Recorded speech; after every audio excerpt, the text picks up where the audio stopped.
ဆရာကောင်းဆက်လင်းရဲ့2026စိန်ခေါ်မှုကြီးကိုကျွန်တော်တို့အတူတူပါဝင်လိုက်ကြရအောင်မင်္ဂလာပါမိတ်ဆွေတို့ရေပြီးခဲ့တဲ့ကကျွန်တော်တို့ရဲ့ Mindfulness Club မှာဆရာနဲ့အတူတူ meditation လုပ်ရင်အရန်ကိုစိတ်လှုပ်ရှားဖို့ကောင်းတဲ့အစီအစဉ်လေးတစ်ခု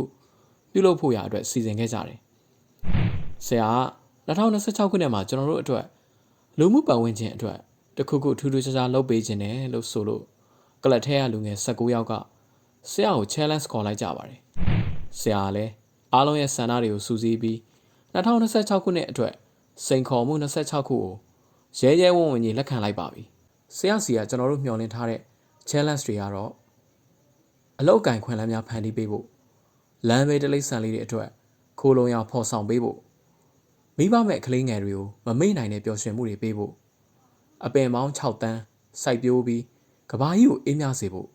အသိပညာဗဟုသုတတွေအတွက်စာကြည့်လိုက်တိဆောက်ပေးဖို့နွမ်းပါကလေးငယ်လေးတွေပညာသင်ကြားနိုင်ရေးစီစဉ်ပေးဖို့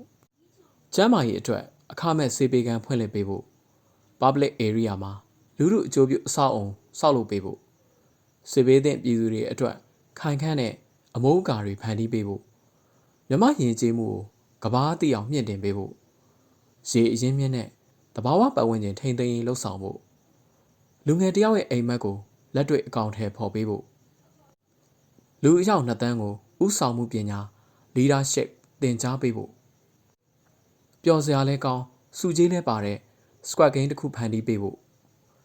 ကန်ထူးသူ2ယောက်ကိုကိုရီးယားနိုင်ငံခီးစဉ်အခမဲ့ပို့ပေးဖို့စီးပွားရေးခက်ခဲသူတွေကိုသာသနာ့ဘောင်သွတ်သွင်းပေးဖို့ဆရာကိုယ်တိုင်လဲသာသနာ့ဘောင်ဝင်ရောက်ဖို့လူငယ်လုပ်ငန်းရှင်တွေရဲ့ဖန်တီးမှုကိုပြသနိုင်မဲ့ပလက်ဖောင်းတစ်ခုဖန်တီးပေးဖို့လူငယ်ခေါင်းဆောင်တွေအတွက်ကိုယ်ပိုင်ဝင်ငွေရမဲ့လုပ်ငန်းဖန်တီးပေးဖို့ဒါအပြင်ဆရာကျမ်းနေတဲ့စိန်ခေါ်မှု9ခုကိုလည်းကျွန်တော်တို့ fan တွေ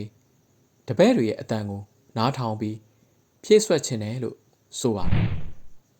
ဒါဆိုရင်ဆရာကိုဘာတွေထပ်လုပ်စီခြင်းကြသေးလဲ